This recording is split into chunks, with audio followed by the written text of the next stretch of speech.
Isang mapagpalang umaga sa ating lahat, mga kapatid ko kay Kristo.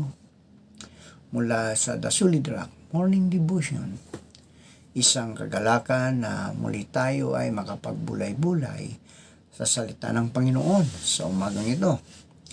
Mga ilang minutong pagbubulay-bulay ng mga salita ng Panginoon upang papurihan at sambahin ang ating Panginoong Hesukristo. Ang ating pong pagbubulay-bulayan ngayong umaga ng linggo ay matatagpuan sa 1 Juan Kapitulo 4, talatang 7. Ito po ang sinasabi, "Mga minamahal, mag-ibigan tayo sapagkat mula sa Diyos ang pag-ibig. Ang bawat umiibig ay anak ng Diyos at kumikilala sa Diyos." Tayo po ay manalangin. Mapagmahal naming Diyos at makapangyarihan sa lahat, naririto po ang iyong mga anak upang ikaw ay sambahin sa Espiritu at sa katotohanan. Salamat Panginoon sa isang gabing nagdaan sa aming buhay na kami iniingatan mo sa aming pagtulog. Salamat sa muli mong paggising sa amin sa umagang ito. Panginoong Hesus, aming itinataas sa inyo ang aming mga kaibigang na may mga karamdaman. Patuloy niyo po silang abutin at pagalingin upang ang kanilang mga lakas ay manumbalik, Panginoon. Tulungan mo silang makabangon sa banig ng karamdaman. Amin ang inilalapit sa inyo, Panginoon, ang aming mga kaibigan na ngayong umaga ay magsisipunta sa kanilang mga iglesia upang manambahan. Ingatan mo sila, O Diyos, sa kanilang pagpunta at naway makarinig sila ng magandang balita na dala ng iyong mga lingkod sa iyong iglesia, sa iyong simbahan, Panginoon. Upang kanilang maisabuhay ang mga salita na ipinagkatiwala nila sa inyo, Panginoon. Tulungan mo sila, Panginoon, na maging magpakpakumbaba, mapag-ibig, Panginoon, ang bawat isa upang ang aming mundo ay magkaroon ng kapayapaan. Amin din inilalapit sa inyo, O Diyos, ang aming mga kaibigang mga magsasaka. Patuloy mong ingatan sila, O Diyos, sa kanilang pagsaka at upang marami mong pagkain ang kanilang maitanim tulad ng palay, gulay, prutas at iba pa. Amin ding itinataas sa inyo ang kaibigan naming mga mangingisda na sila'y ingatan mo sa kanilang pangingisda, Panginoon. Amin inilalapit sa inyo, Panginoon, ang mga kaibigan naming nag-celebrate ng kanilang kaarawan sa araw na ito. Pagpalain mo sila, O Diyos, sa kanilang kaarawan.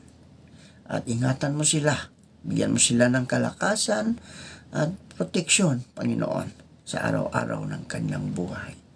Gayon din po, Panginoon, ang mga mag-asawa na nagsiselebrate ng kanilang wedding anniversary. Ikaw, Diyos, ang siyang patuloy na magbukod sa kanila.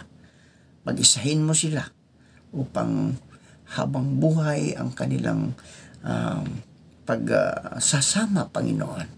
Dahil ito po ang pinakamagandang iyong utos, Panginoon, na magkaroon ng pag-iibigan ang bawat pamilya, mag-asawa, O Diyos.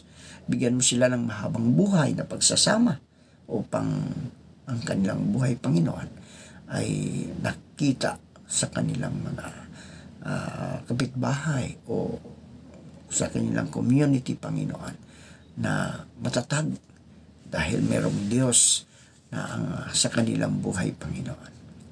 Lord, patuloy ko rin hinihiling sa inyo ang mga kapatid naming may naghahanap ng trabaho. Tulungan mo sila, O Diyos, na makahanap ng trabaho. At ibigyan mo sila upang magkaroon ng hanap buhay. Maraming salamat, Panginoon, sa mga katugunan sa aming mga panalangin. Amen.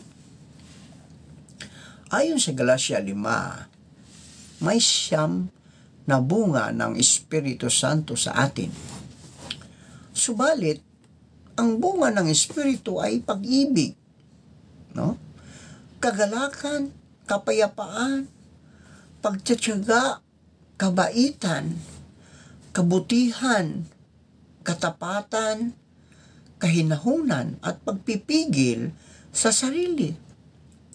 Kung tatalakayin sa pamagitan ng ating pagtingin, mga kaibigan, ang unang bunga ay ang pag-ibig. No? Pag-ibig. Ang pag-ibig ay karaniwang tumutukoy sa isang karanasang nararamdaman ng isang tao sa kanyang kapwa. Ang pag-ibig ay karaniwang naipapakita sa pamagitan ng pagmamalasakit o pakikisama sa isang tao o bagay kabilang na ang sarili. Ang pag-ibig, ito ay isang napakahalagang naramdaman ng isang tao. Ito ay nagpapakita ng kahalagahan sa isang tao o kung gaano ito kaimportante sa iyo. No? Ito ay isang regalo, mga kaibigan, na binigay sa atin ng Diyos. Ito ay isang emosyon na nagpapakita ng pagmamahal sa isang tao. Pero bakit nga ba may nagsasabing masakit ang umibig? Bakit nga ba? Nakakamatay, nakakabaliw. Ang pag-ibig ay maraming kahulugan, mga kaibigan, na mula sa ilang bagay na nagbibigay kunting ligaya hanggang sa pagbuwis ng buhay. Maaari na isang masidhing damdamin ng pagtingin ang kahulugan nito. Sa pangkaraniwang gamit, mga kaibigan, madalas na tumutukoy ito sa puppy love o interpersonal na pagmamahal. Sa reliyong Kristyanismo, mga kaibigan, ayon sa Biblia, walang tao ang nabubuhay na walang pag-ibig. No? Walang tao ang nabubuhay na walang pag-ibig.